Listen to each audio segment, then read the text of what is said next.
Sorry, I forgot that I have to put this one on too. Could you hear me all this time? I don't know if the recording is going to work either.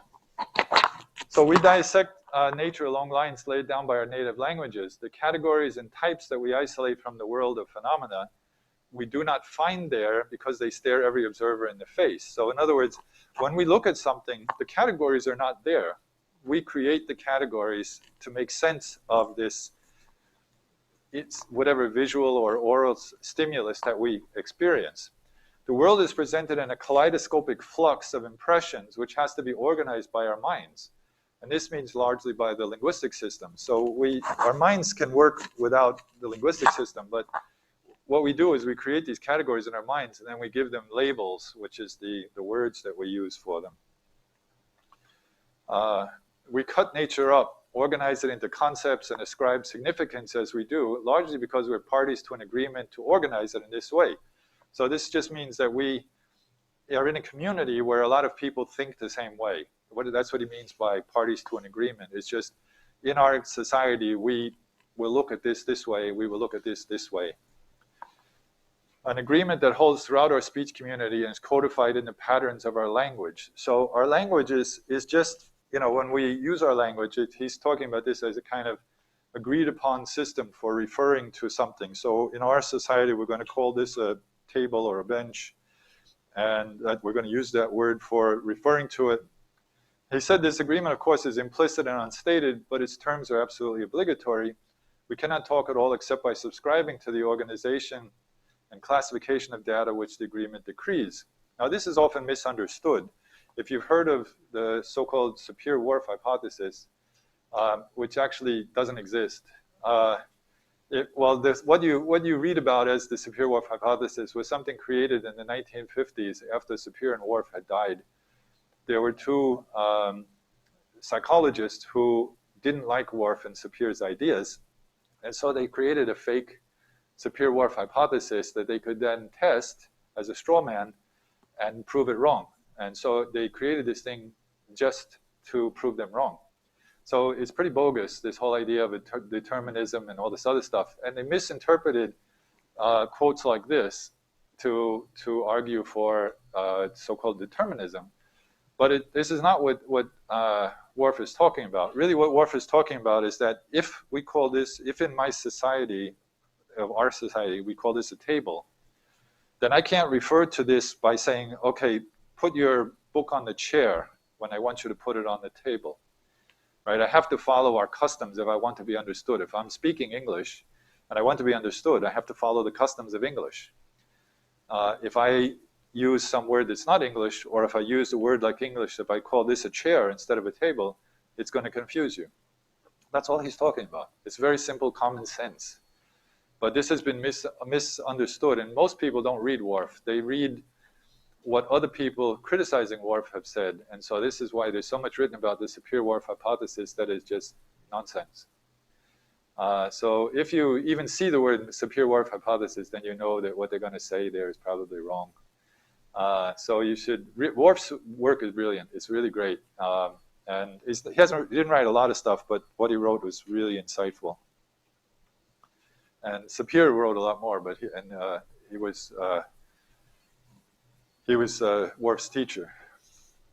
So borrowed words and patterns also introduce new concepts and tools, but the ultimate meaning of it will be determined by the use to which it is put. And so it's the same process as that for native words and patterns. So a lot of times people will argue that, when we borrow a word, we use it the wrong way or something like that. But the point is, when we borrow something, whether it's an implement or a word, we will use it in a way that makes sense to us. And so that's fine. It's then ours. Once we have it in our grimy little paws, then we will use it any way we like. So like say, for example, the word, in English, if you know the word gung-ho, gung-ho is actually a Chinese word, gong-he, but written in an older romanization is G-O-N-G-H-O, but it actually should have been pronounced gong-he. And what that comes from is a word that actually means industrial cooperative in Chinese. It's short for 工业合作社. which is the full word for industrial cooperative. And these were early communist cooperatives before they went before they took over all of China. They were in one part in the Northwest. And so they had these industrial cooperatives, and some American like advisors or observers went to visit this place, and they saw how everyone in these cooperatives had this really enthusiastic spirit. And so they went back to America and they talked about this Gonghe spirit. And so this idea of Gonghe then became something with a lot of spirit, and so enthusiasm. And so then we just now use it to mean somebody, if you say he's really gung-ho, that means he has a lot of enthusiasm. So it has nothing to do with 合作社, this 工业合作社 that the Chinese had, this industrial cooperative that the Chinese had. But once it's our word, we can do whatever we want with it. Just like skosh, right? Skosh comes from Japanese skoshi. So I can say, I need a skosh more room in my pants. It means I need a little bit more room in my pants. So once we get a word, we can mangle it up. We can change the meaning. We can do whatever we want. It's ours once we get it. And the process of how we use it to make meaning is the same. So as I mentioned with gonghe, and the meaning of the fork and spoon in the Philippines and Thailand. So as I mentioned, when we eat, we normally, in America, we eat with the fork, using the fork in our right hand to bring food to our mouth. The first time I went to the Philippines, and the kids in the family saw me do this, they thought, oh, this guy's so stupid, he doesn't even know how to eat properly, because I was using the fork to put food in my mouth. Whereas in the Philippines, it's like here, you use the fork to push the food on the spoon and you put the spoon in your mouth. That's so much more efficient. Why would you use a fork when it can fall off the fork and everything, So, the more standard way in Southeast Asia generally is to have this fork in your left hand, pushing food onto the spoon in your right hand. And so it's just a matter of what you think is the most efficient way. Now, it may be that it's because of eating rice from a plate that this is why this system developed, because eating rice with a fork is kind of difficult. So maybe it developed because using the spoon with the fork, because even in Korea, they often eat with the spoon rather than chopsticks. In Taiwan, they do something really interesting. They also switch to plates.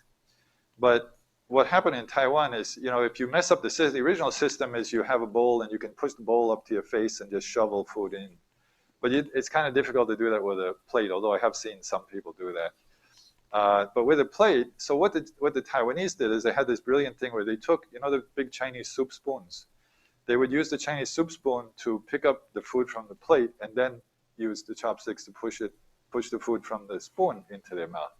So they're kind of repairing the system after the system was damaged by replacing the bowl with the plate. So we can adapt all the time. So this is how fluid these systems are. But if, so you can have, this is the way we use the fork generally. But if you don't know any of these systems, if you ever saw like Little Mermaid, she doesn't use a fork at all and never saw how they're used. So she thought it was a comb. Now, and so when she went on land, she went on land and she was eating with a land people, whatever kind of family. And so she picked up the fork and started combing her hair, which in America is considered really bad because we think of hair as dirty. And so to use your fork to comb your hair is like really bad. But anyway, so the point is that she doesn't know the way that people normally use these tools. So she made up her own way. So this is what happens when people borrow stuff. They just use it in a way that they want to use it. They can borrow the tool just like you borrow the word, you borrow the fork. You use it in a way that makes sense to you in your context. So, and sometimes you can pick up on different aspects of it. So like in the Philippines and Taiwan, they both have borrowed this VS period for use in writing. In the Philippines, so verses in American English has two aspects to it. It has like two people opposing each other and kind of in a fight or something like that. So like, Muhammad Ali and and Joe Frazier fighting, you know, Muhammad Ali versus Joe Frazier. So there's this, excuse me, there's this kind of double aspect of two people doing something, but in opposition to each other. The Filipinos borrowed it, but use it only for the opposition sense. So they'll use it like traitor to testify versus abelos. They just use it to mean against. So they'll use versus as a short form for against. Or Chinese firm says RAPS versus broadband deal, baseless. So here it's again against. And also the word RAPS here means complaints, which is another thing that they just kind of, you know, it's their own way of using it. We have a word rap, but we don't use it this way. Whereas in Taiwan, they use the word versus just to mean two people doing something together with no real oppositional sense to it. And I found this out because one day I was reading a newspaper in Taiwan, and I saw this Cao Lan versus Li Lianjie. Now, Cao Lan was a little host, a TV host. And Li Lianjie is a famous martial artist. And so when I saw this, I thought they were going to fight. So I thought, that sounds good. I'm going to watch that, you know. But I turned on the show, and it was just her interviewing him. And so then I asked people about it, and they said, no, it just means they're doing something together. You know, it's like Cao Lan with Li Lianjie. It's that kind of sense. So I don't know why they feel the need to use VS period for that, because they could just use he. You know, one character Chinese expression, but that's the way they use it. So it's the same, you know, tool from the U.S. that they borrowed, but they use it in totally different ways. So this is the way things work. We also like RSVP. This comes from French, "Répondez-vous s'il vous plaît," which means please respond to my message to you. So if I invite you, I'm asking you to respond to tell me if you are going to come or not. But in Australia, as you can see from this, please note that this event is now fully booked. No further RSVPs will be taken. RSVP is now just taken as a word to mean reservation. Instead of saying the word reservation, they use RSVP as if it means reservation. So it doesn't matter what the French intended for it. They use it the way they want to. Okay, any questions up to this point? Okay, everything crystal clear. All right, we're going to go straight through. If you find it too tiring to do like go up to 10 to 6. So I try to stop at like 10 to 6. So if you find it too much, we can take a break in the middle. But otherwise, we'll just keep going. So one of the things that happens, let me just take a little quick drink first, though.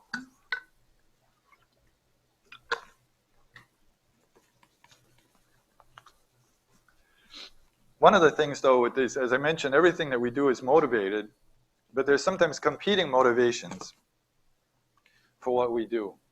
So, for example, in English, we used to have, if any of you have studied European languages other than English, you would know that there's this TV, or if you took sociolinguistics, you know there's this so-called TV phenomenon where you have a first-person singular and second-person singular and second-person plural forms, right? Unlike English, which only has one form for second-person singular and plural. So, but in the past, English used to have both of these. So just like you have tu and vous in French, in English we used to have thou and you. But what happened is, like in the European languages, the plural form is considered more polite. And you only use the singular second person with somebody you're really close to. And so what happened is people, rather than taking the chance of using the singular with people, they just started using the plural all the time. So the singular actually just dropped out of use. So there was this motive, out of politeness, we lost the second person singular pronoun. There are some people who still use thou. They like it. For particular reasons, religious or other reasons, they use thou. But like the Quakers used it for a long time. There was a big fight about that. But after we lost it, a lot of people feel in certain contexts, they need that plural, so we then can't constrain the interpretation of plurality if we're missing that pronoun. So in some places, they recreate a second person plural. So like in Southern English, it's fully grammaticalized, it's y'all. You have to be pronounced like that. You don't say you all, you say y'all. So y'all come back, or how y'all doing today? It's so with something like this, you can see that we lost it because of the motivation of politeness, but we gained it back because we want to be able to constrain the interpretation of plurality. In other dialects, we use, like where I grew up, we say you guys. So I say, how you guys doing? In New York, it would say, how you guys doing? In Australia, some people say yous. I give it to yous. It means I give it to a you, plural. So there's all kinds of things that people do to try to get back that plurality. And sometimes there's multiple motivations for things we do. So like in the Philippines, they sell everything in these little packets they call sachet.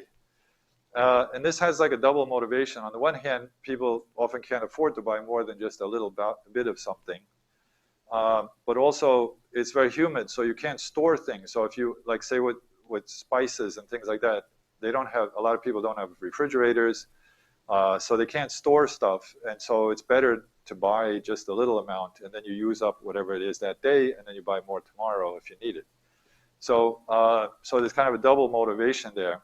And as I mentioned, in Hong Kong, there's kind of a double motivation for keeping the kitchen closed up because of the maid working there, and also because of the cooking style. But everything we do is motivated in some way or another. This is one of the key things we'll talk about later on in the course that makes communication possible, is that we are rational. And what rational means, and the way rationality is defined, is that we do things with a purpose. Everything we do has a reason. We don't just do things randomly. There's always a reason for why we do it. And we can communicate because we can infer other people's reasons for doing things. And we can infer why people do what they do. So we'll talk more about that later on in lecture 5. Now, culture is habit. We, actually not just us, but all creatures to some extent are creatures of habit. And once we have a habit, it's very hard to change. Our language use and even our way of thinking and perceiving the world, even how we see the world, how we hear the world, these are all habits. They're not natural. These are things that we developed in learning our languages and learning our culture and learning to survive with our group. So what we see in the world, what we hear in the world, how we divide up the world, these are all habits, and they're hard to change. They also, as I mentioned earlier, define our sensibilities and our rituals. So we do, when I say rituals, there are some formal rituals like wedding ritual and, funeral and things like that. But we also have daily rituals that we do. We have rituals of like how you take a shower, how you brush your teeth, the order of things you do in the morning when you first get up. These are all our rituals, and these kind of make life easier. You get habituated to doing things in a particular way. And of course, we have these conversational routines, which are kind of rituals as well. I mentioned those. So language use is also a habit, and it's very hard to change it. It's not impossible. I mean, some people used to claim that there was this critical period where after 12 years old or something like that, you can never learn another language well. That's not really true. It's just a matter of overcoming your first language habits. If you want to learn another language well, you have to be able to understand your own habits and suppress those while you learn another set of habits. Not only habits of speaking, but habits of thinking and perceiving.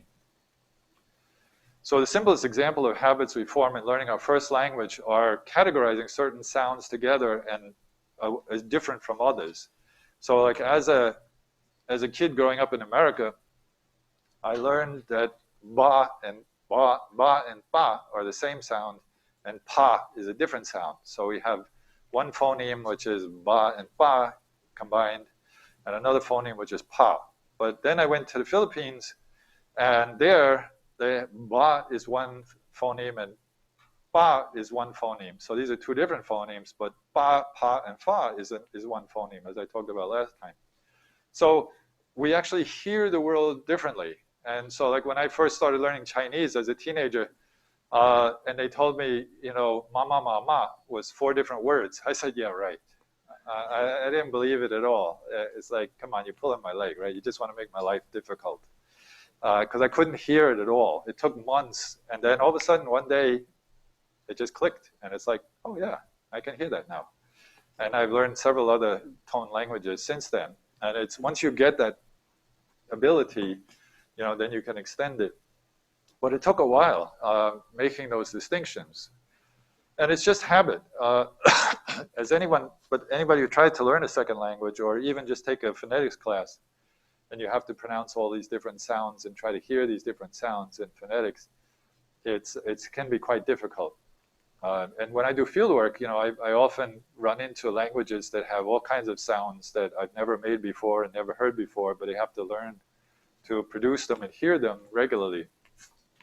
It's one of the fun things about doing fieldwork. And as I mentioned, the habit influences our perception. So a native English speaker will really hear the voiceless unaspirated stop in something like Beijing. They will hear that as a voice stop, so they'll pronounce it like Beijing, Beijing. They like to say Beijing for some reason, with a jing instead of jing, even though we have the word jingle bells in English, which is the same. But anyway, so they will hear it as something they're familiar with rather than hear it the way it actually is pronounced. And these habits affect our perception also in the sense, like there's a study of Chinese versus English speakers that showed that their visual perception was influenced by knowing how to write a Chinese character. So what they did is they took this Chinese character, tang, and they had, normally when you write this character, you write the strokes in this order and in this direction. So what they did is they actually showed them an image where the strokes appeared one after the other in the right order, but they didn't have any movement. It was just on or off, right? Now the Westerners, when they showed it to the Westerners just saw it as on or off. But when the Chinese said it, oh no, they saw movement.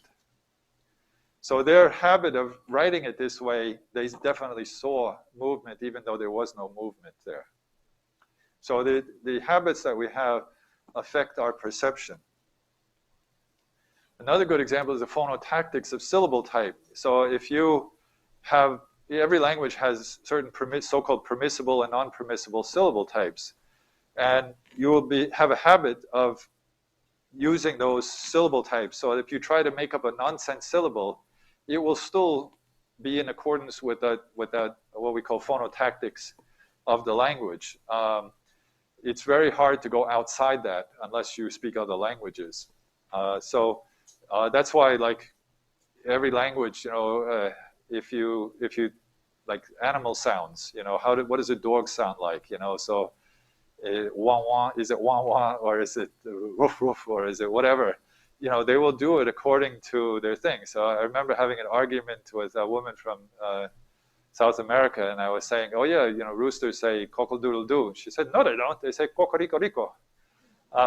You know, in every society, they have their own way, which fits their own language of imitating these sounds. But it's also, if you make up a so-called nonsense word, it's going to follow those phonotactic constraints.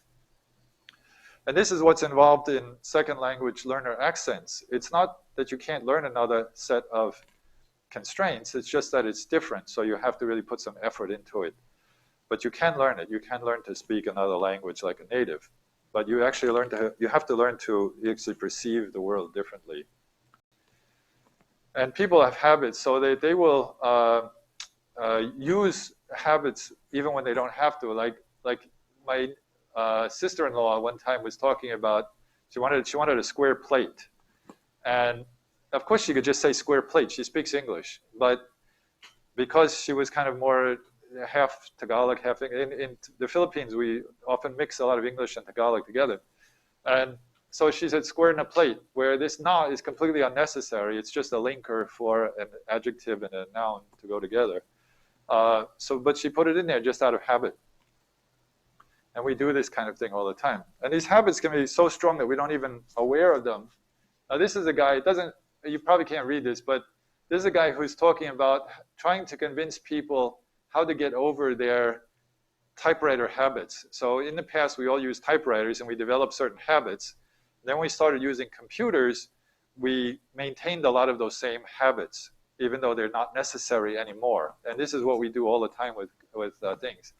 So like using straight quotes rather than curly quotes, or using 2 spaces rather than 1 space between sentences, multiple hyphens instead of dashes, alphabetic approximation of trademark and copyright symbols, ellipses made with 3 periods rather than ellipsis character, and all of these kind of things. And in the end, he says, using carriage returns to insert vertical space. Why is this weird? Why do you think I pointed this out? Does everybody know what a carriage return is? No? Okay. Yeah, you guys are post-typewriter age. In the old days, back when we used torches for light, we had typewriters, and typewriters have this thing called a carriage, it's called a carriage because it carried the paper, right? So it's a roller, basically a roller. And so the letters come up like this, and they hit the roller in one spot. So the roller has to move back. As you typing, the roller moves along. So each letter you type, it moves a little bit, and then you type the next one, and it moves. So then when you get to the end of the roll, you have to do a carriage return, which means in the earlier manual ones, you actually had like a lever that you just pushed it. And then with electric typewriters, they had a button called carriage return. And so this guy, even though he's trying to tell people to get over typewriter habits, he's still calling the enter button the carriage return, even though there's no carriage on the computer, right? So here he's stuck in his own kind of thing. While he's trying to convince other people to get over their habits, he still hasn't gotten over his own habits. So I thought this was really funny. But so this is one of those things, and we'll see a lot more examples of this type of stuff because these things are so pervasive.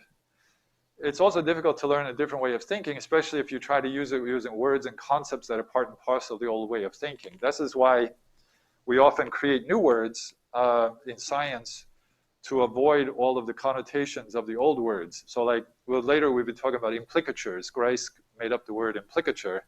It's really just implication, but he wanted to avoid some of the implications of implication. So he created the word implicature to mean what he wants it to mean. And so we do that in science a lot of times, making up words that don't really seem necessary. And it isn't that language fully determines thought. The language evolves the way it does because of the importance the culture puts on constraining inference in particular ways. And this process is always ongoing as language is always changing. So the culture and cognition of the people, how you profile events, how you understand things, influences the language. But once it becomes a convention, then it's passed to future generations and will influence how people think about those things and what they pay attention to. So, for example, there's been a lot of psycholinguistic studies to show that children, when they're first born, like we know, you probably learned this in phonetics, that children can hear all the different sounds of the world's languages. And as they acquire their native language, they learn to ignore certain sounds and just focus on certain others and create these phonemes. The same thing happens with concepts like space or other ways that we understand the world. So the same thing happens that children have the ability to understand all kinds of different spatial concepts. But as they learn their language, so like there were studies comparing, Western children with Korean children. And as they learn their language, they develop these categories that are manifested in the language. So we create the language from our categories, but then these categories are kind of passed down using the language as the child learns the language. And once you have a word for something like selfie, it makes it a lot easier to think and talk about, and you end up thinking about it and talking about it more, right? So before we had the word selfie, we took pictures of ourselves, but we didn't do it a lot, and we didn't talk about it a lot.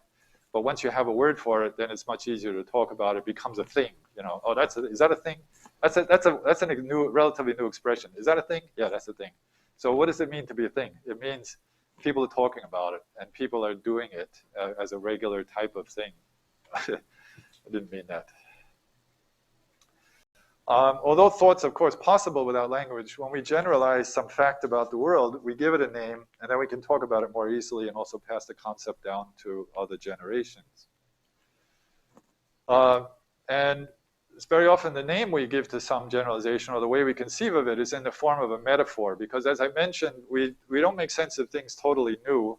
We always relate something new to something old, and so something we're already familiar with. So that's why metaphors are really important for helping us to structure our thinking, because it gives us a way of experiencing things and relating them to things we already know.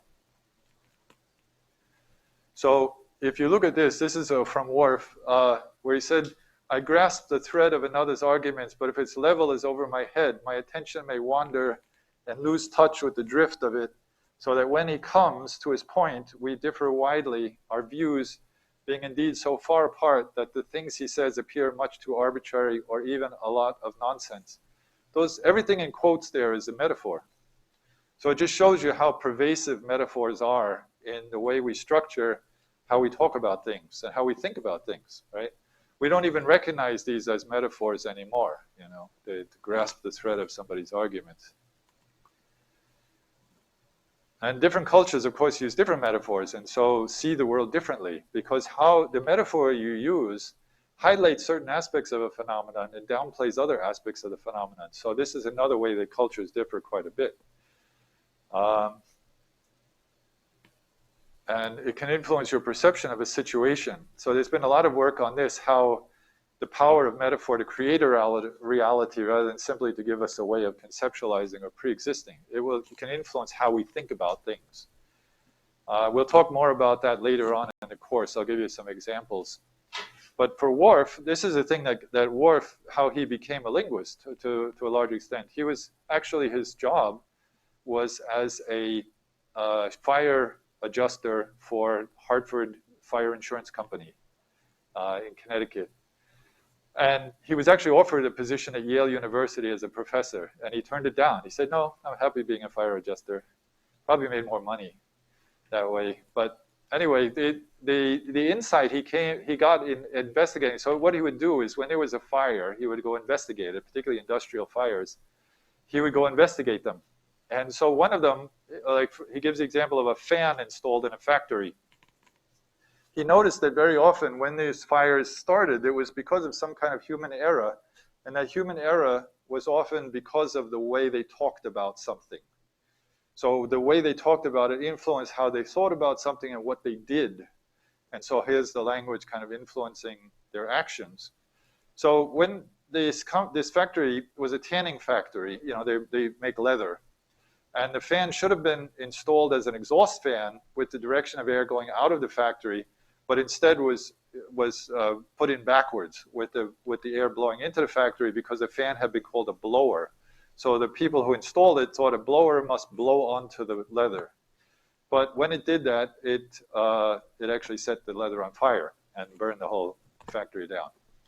So, you know, it's just by using a blower rather than fan to describe this object, these guys put it in the wrong way. Or calling like another fire he investigated, there was some cans there were so-called empty gasoline cans. Now, the problem with empty gasoline cans, if there had been gasoline in there, once they're empty, there's actually still gas vapor in there. And so somebody thinking that they were empty threw a cigarette in and blew up the factory. So there was a lot of these kind of things, and this is what led him to look at the relationship between language and the way we think. And Lakov and Johnson, who you've probably heard of, and the use of metaphors, how they structure our way of thinking, they did a lot of studies of political type of things, like the metaphors that President Carter used to discuss the energy crisis, his war metaphor, and also George Lakov did a very nice analysis of the metaphors used to justify the Gulf Wars, both Gulf Wars that America got into. And he also was a consultant to the Democratic Party because he saw that the Democrats were losing badly to the Republicans at one point before Obama. And part of the reason was they were buying into the Republicans' metaphors. So Lakov got a hold of these Democrats and said, look, stop buying into these things like war on terror or family values and all these other kind of expressions that the Republicans are using. Once you use their expressions, you've lost the game already. So that's when the Democrats started doing things differently, and Obama was able to get elected as president. So this is really significant work. He has quite a few books, like Don't Think of an Elephant, because of course you will think of an elephant if I say that. Language then encodes our view of the world and also influences our view of the world as we learn these concepts from our ancestors.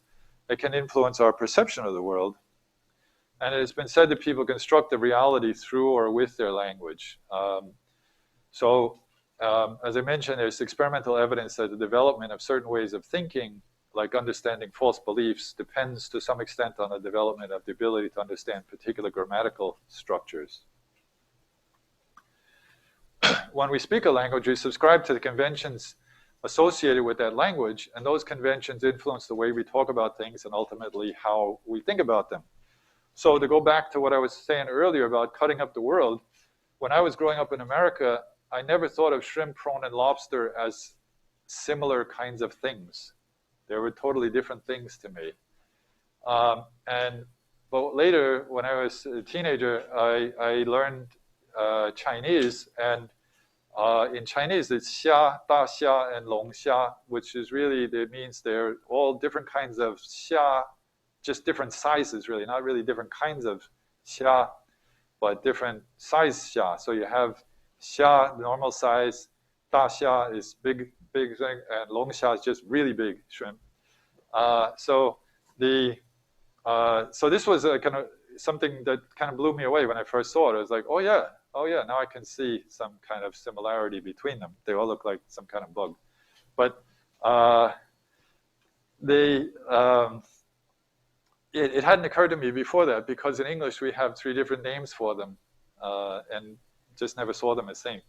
And like in China, you have xihongshi, the word used for tomatoes, is literally a kind of fruit because it has persimmon in the name. And so if you go to a banquet in China, almost always there will be fruit at the end of the banquet, and it will contain tomatoes, which for Americans is not fruit at all. We think of it as a vegetable. So it's each society decides how they want to do these things, and it influences how you deal with them. So we would put them in a salad, but we wouldn't put them in a fruit plate like this.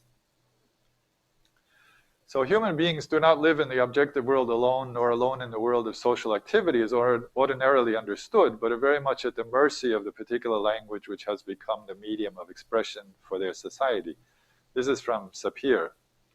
He says it's quite an illusion to imagine that one adjusts to reality essentially without the use of language, and that language is merely an incidental means of solving specific problems of communication or reflection.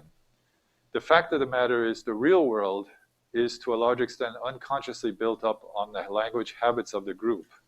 We see and hear and otherwise experience very largely as we do because the language habits of our community predispose certain choices of interpretation. So this is just kind of summarizing what I've been talking about, that the way we talk about things influences how we perceive them. That's how we learn our categories, and then we pass those on, and this becomes part of our community's kind of way of looking at things.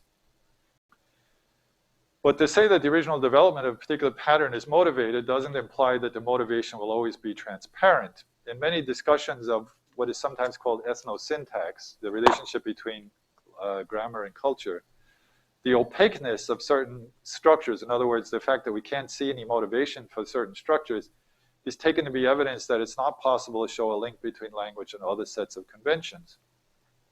But in many aspects of our lives, once we have a particular way of doing something is conventionalized, the original motivation may be lost while the conventional behavior continues simply because it's already a convention, such as the habit of pouring milk before the tea in Britain, or, and I'll show you some others. So that if you've ever been to Britain, you know that a lot of British people like to, when they drink tea, they pour the milk first, and then they pour the tea in there. And if you talk to them about it, why do you do that? They'll say it tastes differently. I had a discussion with Michael Halliday about this one time. He was saying, no, there's a chemical difference. If you put the milk first, it creates a different chemical reaction in there, and so it tastes differently. I didn't believe him at all, for good reason. But really, historically, the reason why the Brits do that is because when they first started getting tea from China, they just got the tea. They didn't get the China from China. So they had their own porcelain, which was not a very good quality. And if they poured the hot tea into the porcelain straight, it would crack. So then they started putting the milk in first and then the tea so that the porcelain wouldn't crack. Later on, they imported China from China, very good China, so that you could put the hot tea in first if you wanted to, but they had been so used to putting the milk in first, they just continued doing that. So the motivation for doing it was gone, but so then they come up with different rationalizations for doing it, but they continue the habit. We do this all the time in our cultures.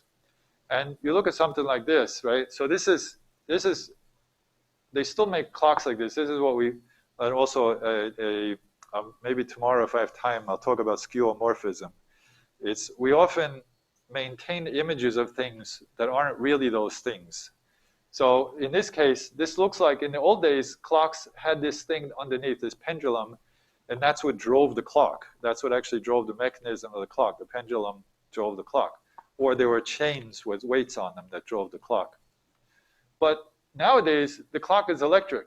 And so this actually requires a separate motor and battery so that you can make this move. So it looks like it's an original clock, but it's not an original clock anymore.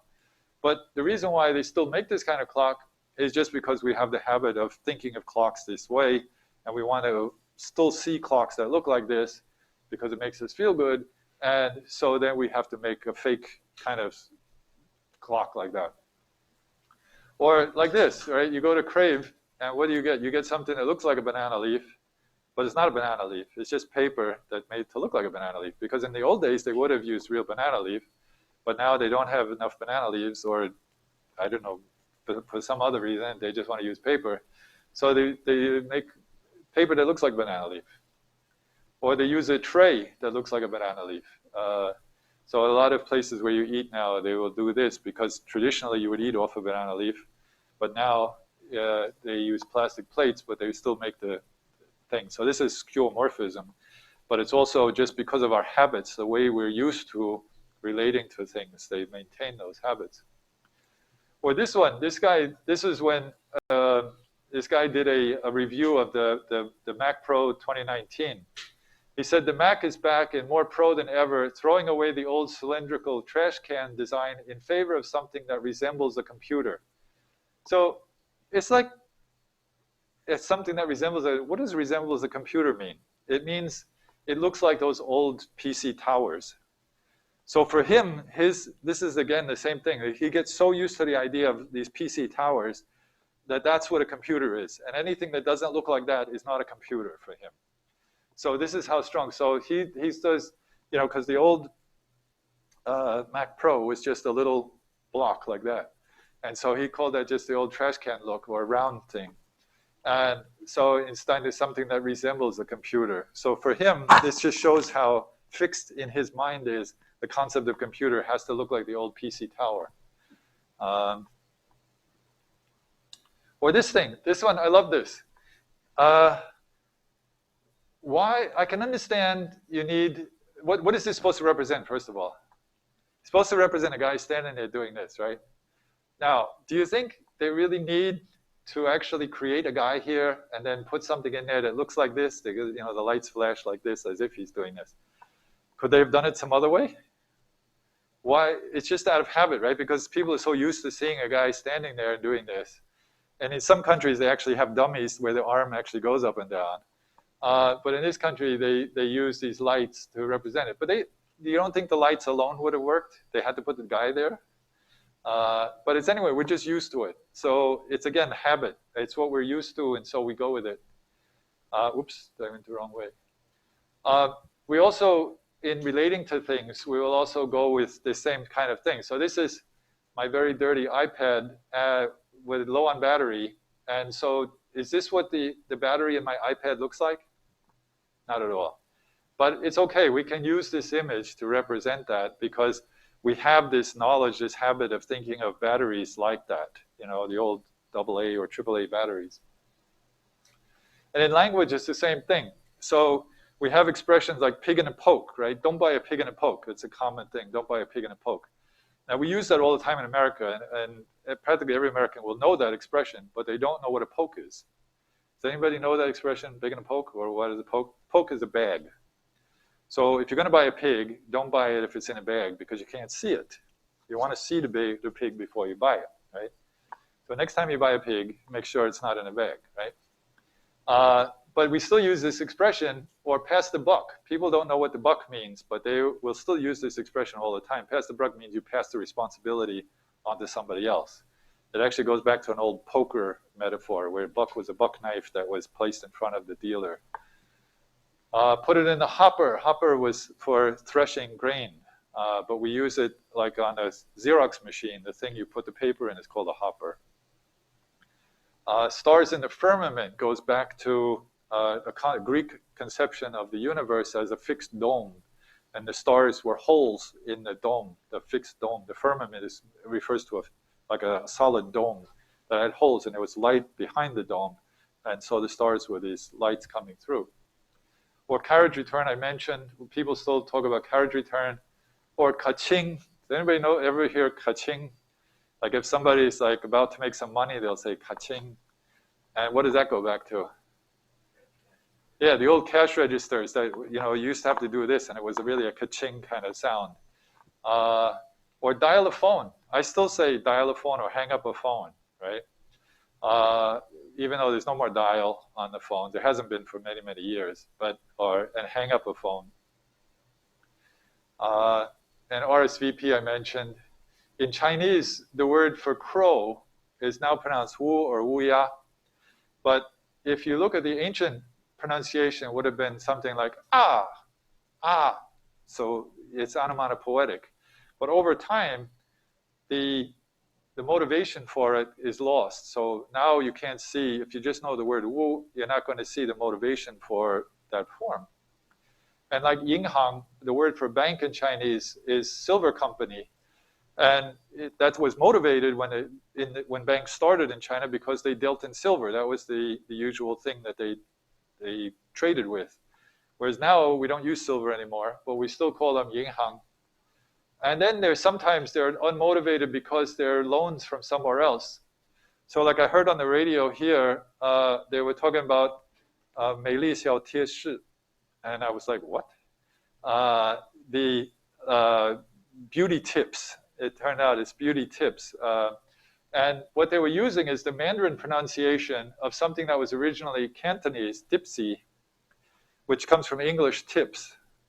So you have English tips being borrowed as Cantonese tipsy, and then being borrowed into Mandarin, repronounced as Mandarin as 贴士. But so the motivation between tips and 贴士 is really quite untransparent. But you know, that doesn't stop people from using it. And then this thing, does everybody know what this is? Have you seen that? Do you know what this is? What is it? Is it floppy? It's not floppy at all. This is a floppy disk. It's really floppy. And even this is the second generation. This was the first generation floppy disk. This is why they're called floppy disks. But the thing is once we had these, once we switched from this kind of disk to this kind of disk, we still called it floppy disk because it was our habit to do that. And this was how we saved all our files and stuff like that for a long time. And so we got into the habit of thinking of this as save. And up till now, even though we haven't used these for, well, I don't know, a dozen years or so, we still use this for the save symbol on computers. So it just shows you how these things just hang on for a long time just out of habit. Oh, here's this ringing off the hook. So this is one, this guy during the coronavirus lockdown, this guy was isolated, but he said, oh, my mobile phone was buzzing and ringing off the hook. It's like mobile phone doesn't have a hook, right? The old phones, that actually goes way back to when phones were on a wall and there was a hook that you had to hang the part that you used on your ear, you hung on the hook. But this is still used to hang up a phone or ringing off the hook kind of thing. I just added this so it's not in your thing. So here, this is the hook that originally you would have had. And this one doesn't really have a hook. But you can see this one had a hook. This one had a hook. This one kind of almost, maybe you could call that a hook, but it's not really a hook. But anyway, we still say you can, it's ringing off the hook. So we have books actually that like Loose Cannons and Red Herrings and Other Lost Metaphors, or Amos, Amos, Ahmad, and more, will teach you where a lot of these expressions come from, why we have them. Because people have lost the motivation. They don't understand the motivation for a lot of these expressions. Oh, it's already 6 o'clock, sorry. Okay, so I'm going to stop here. I had hoped to finish this today, but that didn't happen. So we'll probably carry on some more next time. All right, any questions quickly before we break up for today? It can't be all that clear. There's got to be something, no? Okay, let's see you tomorrow then.